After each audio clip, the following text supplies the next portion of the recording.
बोले नर्मदे महारानी की। सच में हमारे जीवन भर का पुण्य अगर हो तो अमरकंटक आने का मौका मिलता है। मैं अपने आप को धन्य मानता हूँ, अपने आप को सौभाग्यशाली मानता हूँ। एकमात्र माँ नर्मदा ऐसी है जिसके किनारे की परिक्रमा होती है। इतनी पवित्र नदी है नर्मदा जी।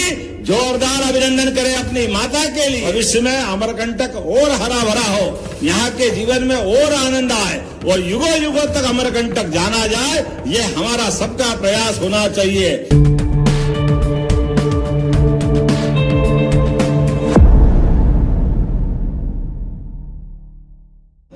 यद्यपि इस स्थान पे आने का तो और भी बार मौका मिला। मां नर्मदा के आंगन में मां नर्मदा की कृपा से यह अमरकंटक का क्षेत्र, और न केवल मां नर्मदा, अमरकंटक बाबा महादेव की कृपा से नर्मदा, सोन, जोहिला, ये तीनों त्रिवेणी की धारा है। हम सबके लिए आनंद है अपने बीच में। वाकई परमात्मा की कृपा। जिस अमरकंटक की इस भावना के साथ कई राज्यों के जीवन रेखा के रूप में मां नर्मदा की धारा अपना आशीर्वाद लुटाती है, और सोन भी यहां से आगे बढ़ते हुए गंगा की धारा को समृद्ध करती है। हमारे लिए सौभाग्य की बात है। आज के इस दौर में सच में हमारे जीवन भर का पुण्य अगर हो तो अमरकंटक आने का मौका मिलता है। मैं अपने आप को धन्य मानता हूं, अपने आप को सौभाग्यशाली मानता हूं। ये सिद्ध क्षेत्र जिसकी कोख से मां नर्मदा, सोन, जोहिला प्रकट होती है। वाकई परमात्मा ने जब सृष्टि रची, पृथ्वी का अपना स्वरूप बना, इस क्षेत्र को विशेष आशीर्वाद मिला, जिसके बलबूते पर हजारों हजारों लाखों साल से, कब से है कोई नहीं जानता, लेकिन जब से सृष्टि है तब से अमरकंटक अमर है। ये पक्की बात है। ये आनंद हम सबके बीच में। वो पुण्य धरा जिसके लिए मैं अपनी ओर से हमारे परम पूज्य भगवत शरण माथुर जी को स्मरण करता हूं। वैसे तो वो मूलतः राजगढ़ के रहने वाले थे, लेकिन राष्ट्रीय स्वयंसेवक संघ के प्रचारक बनने के बाद, भाजपा के संगठन मंत्री बनने के बाद, हमारे कई सारे प्रचारकों ने अपने जीवन काल में, जब वो प्रचारक का जो मूल दायित्व वो भी करते करते और अलग से भी समाज सेवा की दृष्टि से कई कामों को हाथ में लिया। ऐसे ही हमारे एक और स्वर्गीय अनिल दवे जी को स्मरण करता हूं, जिनके माध्यम से नर्मदा समग्र के बलबूते पर नर्मदा जी की धारा अविरल प्रवाहित होती रहे। पर्यावरण, प्रदूषण, बदलता जलवायु परिवर्तन, ऐसे सारे विषयों को लेकर के अनिल जी ने राजनीतिक क्षेत्र में रहते हुए भी इस बात पे भी विचार किया।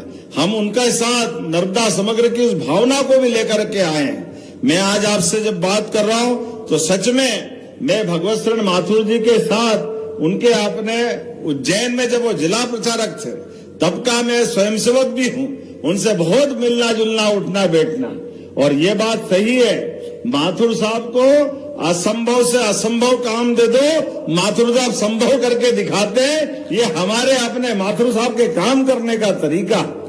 मैं कई कांग्रेस के नेताओं को जानता हूं जिनके दरवाजे के बाहर अगर सामने से संघ का स्वयंसेवकों का पथ संचलन निकलता है तो उनकी प्रेरणा से तत्कालीन उज्जैन के महापौर, उप महापौर, कांग्रेस के अध्यक्ष, उनने कहा भाई भले ही तुम्हारा दल कोई भी हो, लेकिन स्वयंसेवक अगर निकल के जा रहे हैं तो आपका फर्ज बनता है कि राष्ट्र भक्तों के ऊपर पुष्पांजलि होना चाहिए। मुझे इस बात की प्रसन्नता है, और हमने वो होते हुए भी देखा कांग्रेस के उस प्रचंड बहुमत वाले काल में भी। ये माथुर साहब का अपना काम करने का तरीका था।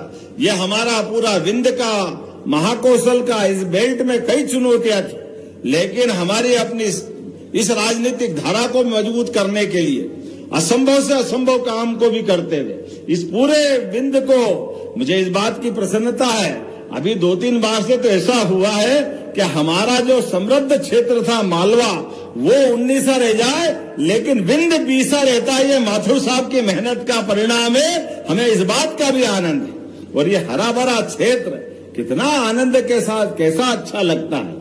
जिस बात की कल्पना की गई कि अमरकंटक में सच में मां नर्मदा का ये क्षेत्र वैसे ही रहना चाहिए। ऐसे में हम में से माथुर साहब अब नहीं है, लेकिन माथुर साहब ने जो मार्ग दिखाया है उस मार्ग पे चलने के लिए हम सब आपके सामने सरकार के माध्यम से, मैं मध्य प्रदेश सरकार के उस भाव को प्रकट करने आया हूं कि माथुर साहब ने संकल्प लिया अमरकंटक हरा भरा होना चाहिए, मां नर्मदा की धारा अविरल होना चाहिए, इसके दोनों किनारों पर सघन वृक्षारोपण होना चाहिए, तमाम प्रकार के अतिक्रमण या दूसरे प्रकार की कठिनाइयों से बचा करके मां नर्मदा का आशीर्वाद युगों युगों तक मिलता रहे, ये संकल्प करने के लिए हम सब आए हैं। इसी माध्यम से आगे बढ़ते हुए मां के आशीर्वाद के साथ आज जब मैं आपसे बात कर रहा हूं तो हम सब फिर उम्मीद करेंगे विकास के इस मामले में जब आगे बढ़ रहे हैं तो सच में हमारा राष्ट्रीय स्वयंसेवक संघ का ये शताब्दी वर्ष भी चल रहा है। ऐसे में पंचनिष्ठाओं के आधार पर 5 महत्वपूर्ण आयामों के बलबूते पर परिवार को संस्कारित करना, सामाजिक समरसता को बढ़ावा देना, पर्यावरण के प्रति अपनी जिम्मेदारी निभाना, स्वदेशी और आत्मनिर्भरता को अपनाना और नागरिक कर्तव्यों का ईमानदारी से पालन करना, ये 5 परिवर्तनों के बलबूते पर संघ ने अपनी इस वैचारिक प्रतिबद्धता के बलबूते पर आगे बढ़ने का निर्णय किया। और ये होना भी क्यों नहीं चाहिए। सामाजिक समरसता में आज इस बात की अत्यंत आवश्यकता है। वैसे भी कल बाबा साहब डॉक्टर भीमराव अंबेडकर की जयंती है, उसकी पूर्व संध्या पर भी मैं आपको बधाई देना चाहूंगा और उम्मीद करूंगा बाबा साहब के माध्यम से जो उन्होंने जीवन भर अपने मूल सिद्धांतों के साथ हमारे हिंदू समाज की विविधताओं के साथ जो जातिगत बुराइयां थी उससे बाहर लाते हुए कमजोर से कमजोर आदमी के बीच में भी समता का भाव हो, समानता का भाव हो। लगभग 1000 साल की गुलामी का दौर भारत का रहा है। ऐसे में जब देश को आजादी मिली है तो ये अक्षुण्ण रहना चाहिए। लंबे समय तक भारत के लोग भारत की उस स्वाधीनता को गले लगाकर दुनिया के सामने भारत की सनातन संस्कृति की धारा को, उज्जवल धवल धारा को दुनिया के सामने प्रकट करते हुए मानवता के मूल गुणों को स्थापित करने के लिए आगे बढ़ते रहे। इसलिए हम में से सबके लिए हमारे समाज में छुआछूत का कोई स्थान नहीं, जातिवाद का कोई स्थान नहीं। हर वर्ग को लिए साथ आगे है बढ़ते जाना। विषमता के ऐसे कई विषबेलों को खत्म करते हुए हम समानता की बात करें। आज इस बात की आवश्यकता है। दूसरा, हमारे सबके सामने परिवार के अंदर परिवार की ताकत, बच्चे बूढ़े जवान सब मिलकर के परिवार का भाव बनाएं और परिवार के भाव में अंदर की आत्मीयता को बनाएं। ऐसा मौका आना चाहिए कि परिवार के लोग एक समय एक साथ भोजन करें, अपने बच्चे बच्ची बड़े सबके साथ। उनकी अपनी जीवन की कठिनाइयां तो अलग अलग तरह से सब निपटते हैं, लेकिन परिवार भाव को बढ़ाने की आवश्यकता है। आज भौतिकता के माहौल में परिवार के अंदर पीढ़ियों में परंपराएं बदल रही है, संस्कारों का अभाव हो रहा है, राष्ट्र प्रेम की मामला इसी कारण से प्रभावित होता है। इसलिए आज के इस दौर में हम सब अपने परिवार के साथ बैठे, साथ भोजन करें, बच्चों को महापुरुषों के किस्से सुनाएं, राष्ट्रभक्त की धारा के साथ जोड़ करके राष्ट्र निर्माण की पीढ़ी गढ़े, इस बात की भी आवश्यकता है। साथ ही साथ पर्यावरण को लेकर के भी आज के समय में प्लास्टिक, पेस्टिसाइड, ऐसे कई प्रकार की चुनौतियां हमारे सामने हैं, जिसके बलबूते पर आज हमारी समूची प्रकृति पे संकट आया है। अब देख रहे कि नहीं देख रहे, अप्रैल में ओले गिर रहे, या अप्रैल में ओले कैसे गिर सकते हैं। ओले गिरने का जो समय आता है, लेकिन समूचा परिवर्तन आया माहौल का। ऐसे में हमको वापस जड़ों की तरफ जुड़ना पड़ेगा, पर्यावरण से प्रेम करना पड़ेगा। प्रकृति के साथ जुड़ने की हमारी संस्कृति तो सनातन काल से है। कितना अच्छा लगता है जब हमारे अतिथियों का सम्मान भी होता है तो तुलसी के पौधे के साथ होता है। ये संस्कृति हमारी हमको गौरवान्वित करती है, आनंदित करती। ऐसे में जब आज हम अपने वापस पर्यावरण प्रेम की तरफ बात करते हैं तो इसकी अत्यंत आवश्यकता है। स्वदेशी के इस माहौल में भी परमात्मा की दया से आज के इस दौर में हमारे बीच वैश्विक माहौल में हम महसूस कर रहे हैं दुनिया के बड़े से बड़े देशों में भी जो हालात चल रहे हैं वो बताने की जरूरत नहीं। ऐसे में यशस्वी प्रधानमंत्री का जोरदार अभिनंदन करो श्रीमान नरेंद्र मोदी जी का,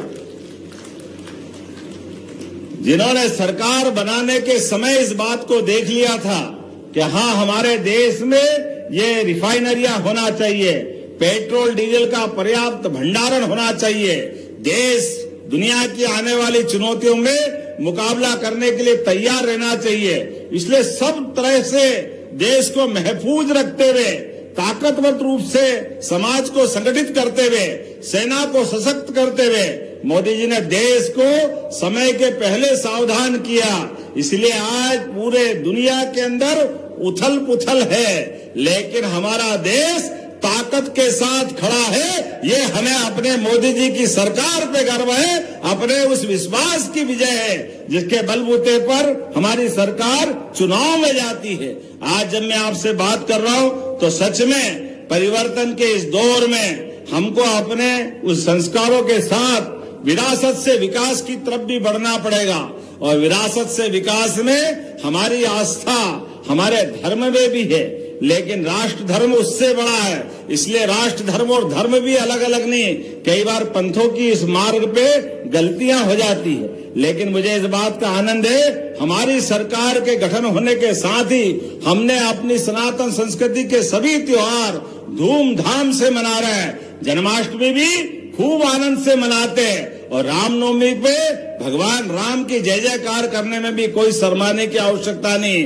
नर्मदा जयंती का भी जो आनंद आता है, ऐसे गोवर्धन जयंती का आनंद आता है। प्रत्येक त्योहार आनंद से मनाते हुए इन त्योहारों में छिपे हुए संदेश के बलबूते पर हम और आप सब मिलकर के देश के साथ प्रदेश को भी आगे बढ़ाना है, कदम से कदम मिलाकर आगे चलना है। और ऐसे प्रकल्प में आके तो सच में मन प्रसन्न हो गया।